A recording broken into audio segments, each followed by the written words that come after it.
What's going on, Muscle Monsters? Align Gonzalez here, and today I want to talk about three pretty big mistakes that I was making back in the day in my back training specifically. Now, I just recently was looking through some old workout logs, and a few things stood out to me. Things that if I could go back, I would definitely change. All right, so let's jump right in. The first thing I would change is the frequency. I was training my back once per week, and although you definitely can make some gains training your back once per week, it's definitely not as close to quote unquote optimal. So a few reasons why training more frequently, or hitting a muscle group more frequently, is going to be better is because of the increased volume. So even if you were to take, for example, 16 sets that you're doing in one day and just split those 16 sets up into 2 or 3 sessions, what's happening here is you're spending more time training while you're primed. So you're going to be able to push more weight and still do the same amount of sets and reps. So this is going to equate to more workload, more volume, and more increased or more elevated rates of protein synthesis, which is going to put your body in a position where you're building muscle more frequently. So definitely I would have started training my back 2 times and then upped it to 3 perhaps, and not just that 1 session per week.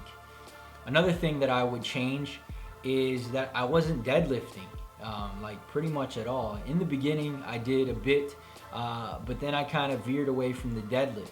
And not necessarily to say that you have to deadlift to build a big back. You certainly don't. However, for me, it's been a huge game changer.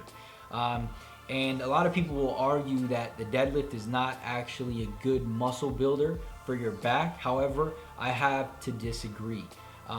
When we are, pulling maximal amounts of weight, we are, even though it's just isometric tension, really loading the back. Loading the back in a way that we can't do with pretty much any other exercise.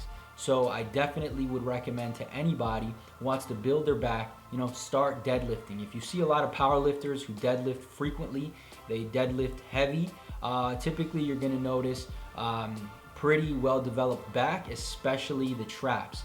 And again, this is because although it's not, you're not putting the muscle under tension through a range of motion, you are getting that very heavy isometric tension. And although isometric tension is probably not the best way to build a muscle, it's certainly a viable option, especially when there's tons of other benefits, not just building your back, when you're training the deadlift. And if you don't want to deadlift, perhaps something else where you can really load the muscle, like a rack pull or something of that nature. All right, so I definitely would have started deadlifting back then.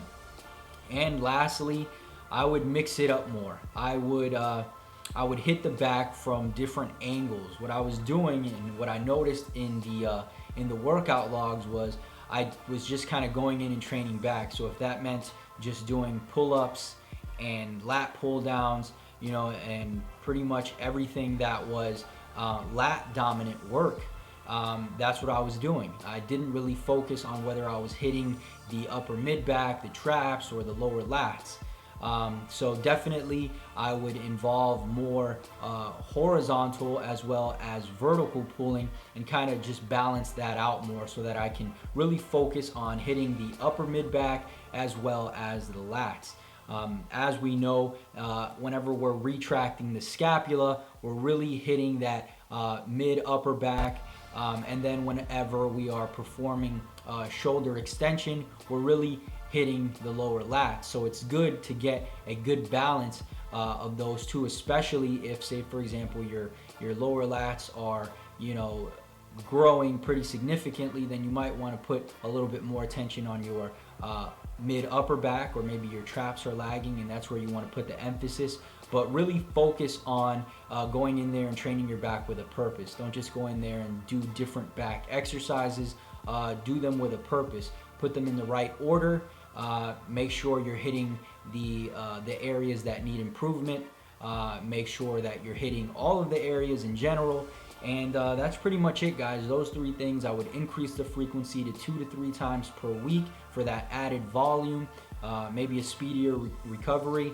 I would start deadlifting for sure, and then I would focus more on purposeful back movements as opposed to, just going in there and training back. So I hope you enjoyed. I hope you found it helpful. If you did, click the like button below, subscribe for more videos, and I'll talk to you in the next one.